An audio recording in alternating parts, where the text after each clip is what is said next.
What's up, y'all? Ready. We about to have the Civil War, I guess. Y'all. I think that's what this episode is going to lead to. Because we got too much energy already. Too much.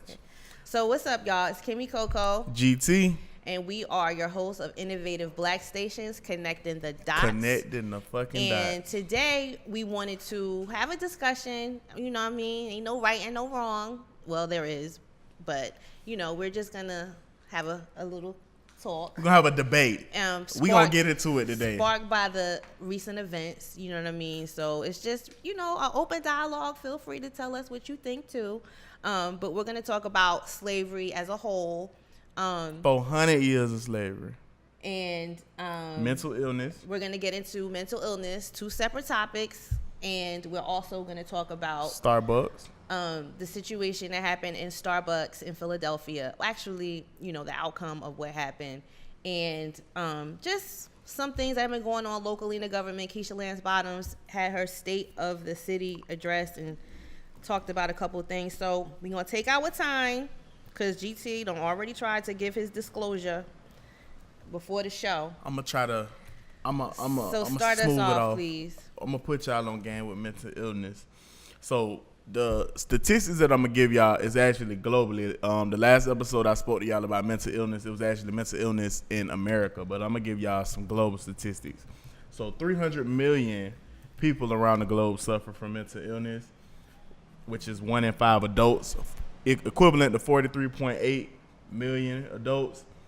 2.6%, which is equivalent to 6.1 million, have a bipolar disorder. 6.9%, which is equivalent to 16 million, suffer from severe depression. One statistic that struck out to me severely was 90% of people who die by suicide have an underlying mental illness. It's huge. I was reading also something about mental illness in the African American community and how, you know, African Americans are less likely to go to a doctor for their mental illness or to a psychiatrist or anything like that because there's a stigma in the black community because we've usually just depended on church or, you know. Let me ask you a question real quick before you talk about that. So another thing that I saw was less than 20% of Americans actually get treated. So out of that percentage, how many is African American? Do you know that number? Or I don't. I can check. Let's see.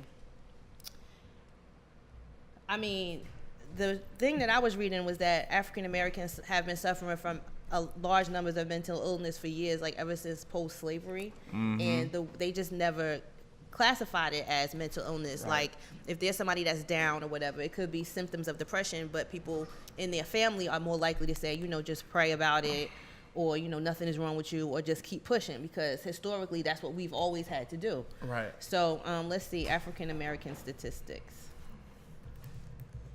This is huge. Another thing I want to point out is that 50% of children 18 to 15 receive help for mental illness. And then you have 41% of adults with a mental health condition that's received help.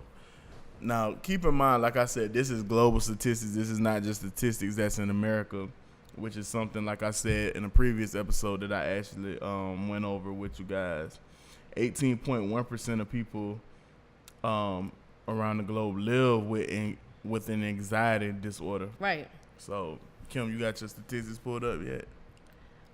Basically, it just says that in the early 70s, there was a point, the Joint Commission on Mental Illness of Children acknowledged racism was for some America's #1 public health problem. So racism being the factor in a lot of the mental health issues for black people, like socioeconomic conditions, job rate, unemployment numbers, and just family problems, is what they're saying. Racism is a leading cause. Okay, it's not only the cause, but it's not the only cause, but racism can psychologically affect blacks, allowing society to deny their value as individuals. So they said that leads to a lot of depression. This was a study done by the Philadelphia Tribune. And so for African American adults, perceived racism may cause mental health symptoms similar to trauma and could lead to some physical health disparities between blacks and other populations in the United States. This study was done by the American Psychological Association.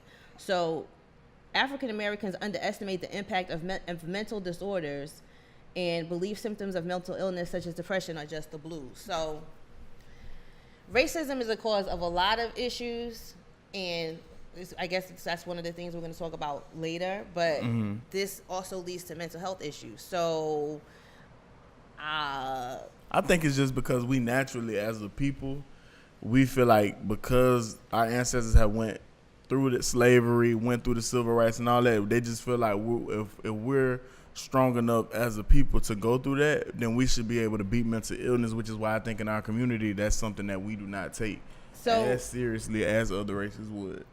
So they know that, right? Because these studies are done by the U.S. government. The U.S. Department of Health and Human Services found out during a study that African Americans have been growing up with this for years and dealing with it, the psychological distress, more often than whites, it says here, but we're just less likely to get something done about it. It says during slavery, mental illness often resulted in a more inhumane lifestyle, including frequent beatings and abuse, which forced many slaves to hide their issues. Over time, strength became equated with the survival, and weakness, including mental illness, meant you might not survive. That stigma still exists today. Oh. So it could be, people make light of it, but, they say post-traumatic slave disorder, and I mean that's just generations and generations of your family having to deal with stuff, and then you just start to buy into the idea like, oh, that's just how it is, and black people just aren't viewed as equal in this country, and so you just walk around for years and years and years with that idea.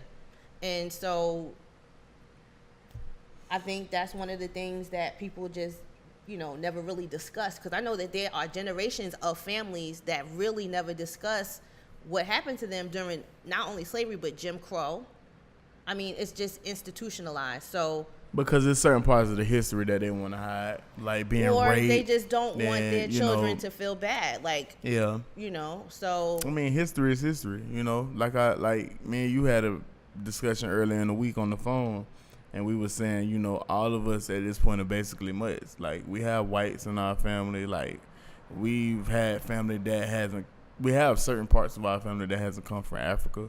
I mean, our history is our history. Good, bad, ugly, whatever. We just gotta, as a people, that's just something that we have to deal with. So a few black celebrities that have come out and discussed their mental illness, Serena Williams, Oprah Winfrey, The Rock, Dwayne "The Rock" Johnson, former U.S. Congressman Jesse Jackson. They all suffer from depression.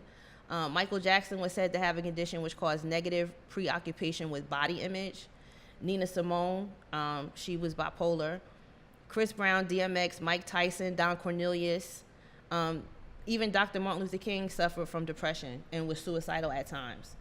So, you might have said it, but y'all might have said it, but what classified person is mentally ill? Because I feel like we all go through that. It says one in five people, period. I don't feel like it's has a person some in sort the world of that's never been mental anxiety, depression. I mean, there's a whole bunch of different... We all go through depression. We all have times we depressed. But the people that are clinically depressed never snap out of it. Like, sometimes, the physical, it changes your brain. There's some chemical that is released. I dated somebody like that before, and you just can't stop feeling the blues. Like, how sometimes you feel bad, but then something happens and you snap out of it. But I think too, my grandmother was like this too. But everything the Bible, and in the Bible it says don't be anxious, and in the Bible it says keep your mind, guarded, guard your heart, guard your spirit, guard your thoughts.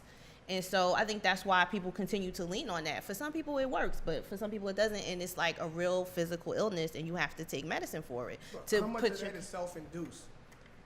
Think about it, like a lot of it. A lot of homeless people, right? Like, you could give them the opportunity to like get a job, get a house, and responsibility, yet they'll still choose to be homeless. It's not because they're mentally ill. It's because they fear responsibility and accountability for their actions. And once upon a time, the government had a budget for mental hospitals and institutions and stuff like that. But now, since that stuff has been taken away, people do end up homeless or people end up in jail because there's nowhere for them to go. And if you don't have somebody in your family that's going to take care of you, and especially now since the government that we are under right now wants to get rid of, like, you know, public assistance for Medicaid and all that stuff, or tone it down, or put all these restrictions on it, like pre-existing conditions, what are people going to do? And I think we do have to take a step back and say how much of it is self-inflicted. Like, they said that depression is on the rise now, and they're attributing it to social media. Because I think some people aren't, and I say this all the time on Facebook, I'll be like, I really don't think some people are mentally or emotionally strong enough to deal with social media. Because I've had several of my friends be like, yo, I just can't take it. Like, they'll see maybe like their ex-wife or their ex-husband moving on with their life, and it's just like puts them in this space that you have to operate in real life. Like, some people but that's a choice. That's a choice. And I say this all the time. Like, people got to realize, just like athletes, social media is a highlight reel for people, regular lives, because some people they put, you know, they videos of them crying, but most of the posts people putting up is it's a cry for help. No, not even that. I'm saying people putting up they putting up their best pictures. Right. A female gonna take 100 pictures, but she gonna put that best picture on social media. True. So it's a highlight reel. So it's like you can't compare your life or what you're going right. through to somebody's highlight reel. And I think that's a big problem. But where are these disclosures for, like, that teenage girl, that teenage guy, or that person that's already depressed? There's no warning label. That's where you as not only as a parent, but as a big brother, as a big cousin, you step in and you educate them on that. Like I said, we as a people, we have to take accountability to what we show, or not necessarily what we show, educating our people on what exactly it is they're being exposed to. Because you can expose somebody to something and them not having the knowledge of it, they can think one thing, but if they have somebody behind them saying, look, I know this is what it looks like, but you also got to think these are the pros, these are the cons. You have to do that. There's groups of people that don't have that person in their crew, in their circle, in their family. Like, I know a bunch of people that don't have one person to be like, yo, maybe you should step back off of social media, or, you know, it's like people are feeding off of that now. I mean, that's just what they want to see. They want to see you be upset. It's crazy, but that's the world that we're living in now, because as a country, we threw out our moral compass years ago. Like, there's, you know, everything is for everybody, and a toe is a toe. Yeah. That's what they used to say nowadays. A toe is a toe. Everybody is doing everything, and they showing it, and they bragging about it. So there's nothing that says, yo, this is not good, because everything is good, right? You can't judge no one. You know what I'm saying? You're just proud of everything or every way that you are. And if you don't, you hate. And if you don't, you a hater. I disagree. I think it's there, but people refuse to recognize it, because even if you don't have no one in your corner, let's say you don't have that big brother like GT said, you can look at this and see there's a disconnect between that and your life. And that right there should, like, light bulb go it on. doesn't go that way. For some people, when they see that, it's like, well, okay, that's not my life. Well, then something is wrong with me. Well, then why don't I have that? Why am I not? We started off here. Why is this person there? You know what I'm saying? Now we got to deal with the person that self, because, like, my mama used to say, Johnny don't live in this house. Right, but see, everybody didn't have that. Everybody didn't have mama saying that, because nowadays mama is trying to be like what she see on there too.